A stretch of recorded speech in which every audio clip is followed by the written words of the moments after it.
ये भजन नहीं है, ये प्रार्थना है कि मेरे हृदय में, मेरे दिल में बसने वाले महादेव, आपसे हम प्रार्थना करते हैं कि आप जाग जाइए और हमारे ऊपर अपनी दया की बरसाइए। अगर हमारे दिल में बैठा हुआ महादेव जगा हुआ नहीं है ना, तो कितना ही पूजा कर लो, कितना ही पाठ कर लो, कितना व्रत कर लो, कितने ही धाम कर लो, उसका कोई फायदा नहीं मिलने वाला। तो दिल में बैठा हुआ महादेव गुरु की दया के बिना जाग ही नहीं सकता। इसीलिए कहा जाता है बिना गुरु बनाए मोक्ष नहीं, बिना गुरु बनाए उद्धार नहीं। गुरु की दया के बिना अपने अंदर बैठे हुए उस ईश्वर की पहचान हो ही नहीं सकती। और जब तक अपने अंदर बैठे हुए ईश्वर की पहचान ही नहीं हो, तब तक जीवन में कभी भी सुख शांति प्रवेश नहीं करती। तो ये प्रार्थना है, ये हमारी मां नीलम दीदी ने भाव से उस महादेव से प्रार्थना किया था। और ये तब से लेके आज तक हम लोग जहां भी चर्चा होती है तो हम भी आंख बंद करके अपने अंदर बैठे हुए उस महादेव से प्रार्थना करते हैं कि हे महादेव आप क्या चाहिए। कितना पावरफुल महादेव, मुक्ति दाता महादेव, मोक्ष दाता महादेव, जीवन दाता महादेव, सुख दाता महादेव, दुख हरता महादेव, तंत्र दाता, मंत्र दाता, ज्ञान दाता, यानी जगत में जो भी आपको चाहिए उसको देने वाला कहीं और नहीं, खुद आपके दिल में बैठा हुआ है जो कि सब कुछ दे सकता। लेकिन वो जब तक नहीं देता है जब तक आपका उसका कोई रिश्ता नहीं बना हुआ। अगर रिश्ता आपका सच्चा है, पवित्र है और आपने अंदर बैठे हुए उस ईश्वर से रिश्ता जोड़ रखा है, तो वो महादेव आपको कदम कदम पे सहारा देता। बात समझ रहे हैं ना? तो गुरु की आवश्यकता इसलिए होती है कि सच्चाई का हमको मालूम पड़ सके, हमारे अंदर बैठे हुए ईश्वर के हमें दर्शन हो सके और फिर वो ईश्वर हमको जीवन जीना सिखा सके। नहीं तो किसको आता है जीवन जीना भाई? पहले कहा जाता था, सुना होगा आप लोगों ने, साईं इतना दीजिए जामे कुटुंब समाए, मैं भी भूखा ना रहूं साधु ना भूखा जाए। लेकिन आज हम लोग पता है क्या बोलते हैं? साईं इतना दीजिए मेरा सातों कुटुंब कम खाए, मैं तो भूखा ना रहूं चाहे पड़ोसी भूखा मर जाए।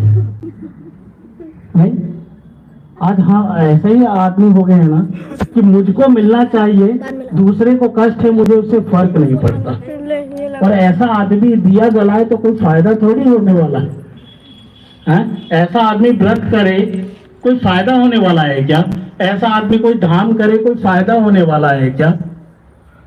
आप जब तक पवित्र नहीं होंगे तब तक आपकी पूजा में स्वीकार नहीं करता। चाहे आप देसी घी का दिया जला लो, धूपबत्ती जला लो, केला संतरा चढ़ा लो, और अगर मन गंदा है तो वो सब गवा नहीं। तो गुरु हमारे गंदे मन को पवित्र करते हैं, गुरु हमारे गंदे आचरण को साफ करते हैं। उसके बाद ना हमें दिया जलाने की जरूरत पड़ती है, ना धूप जलाने की जरूरत पड़ती है, और ना ही हमको फल चढ़ाने की जरूरत पड़ती है। जब भी उस दिल से उसको पुकारते हैं वो खड़ा हो जाता है।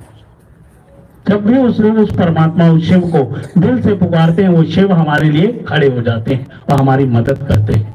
हमारे को ठीक उस प्रकार से मदद करते हैं जैसे माँ बाप अपने बच्चों की मदद करते हैं। बच्चे को कष्ट हो जाए तो किस मम्मी पापा के पास जाके बोलता है कि ये मेरे को कष्ट है, उसके बाद तो बच्चा खेलने लगता है? नहीं, बच्चा थोड़ी छाती पीटता है, वो अपना कष्ट किसको दे देता है? बताओ भाई, माँ बाप। उसके बाद माँ बाप क्या करते हैं? अपनी शक्ति से बच्चे के कष्ट को हर लेते हैं, अपनी शक्ति से। बच्चा आके बोले कि स्कूल की फीस जमा करनी है, अब फिर बच्चा तो गुल्ली डंडा खेलने चला गया। हाँ, फिर माँ बाप अपनी ऊर्जा से, अपनी पावर से उस बच्चे के उस कष्ट का निवारण करते हैं और फीस जमा करते हैं। बैठ जाए। तो बात है उसी प्रकार जैसे माँ बाप अपने बच्चे का ख्याल रखते हैं, माँ बाप अपने बच्चे के हर कष्ट को दूर करते हैं, उसी प्रकार अगर हमारे गुरु महादेव हो जाते हैं तो हमारे सभी कष्टों को दूर करते हैं। बस इतना करना है, अपने कष्ट की अर्जी वहां लगा देनी है कि हे महादेव मेरे को ये दिक्कत है, फिर निष्काम हो जाना है।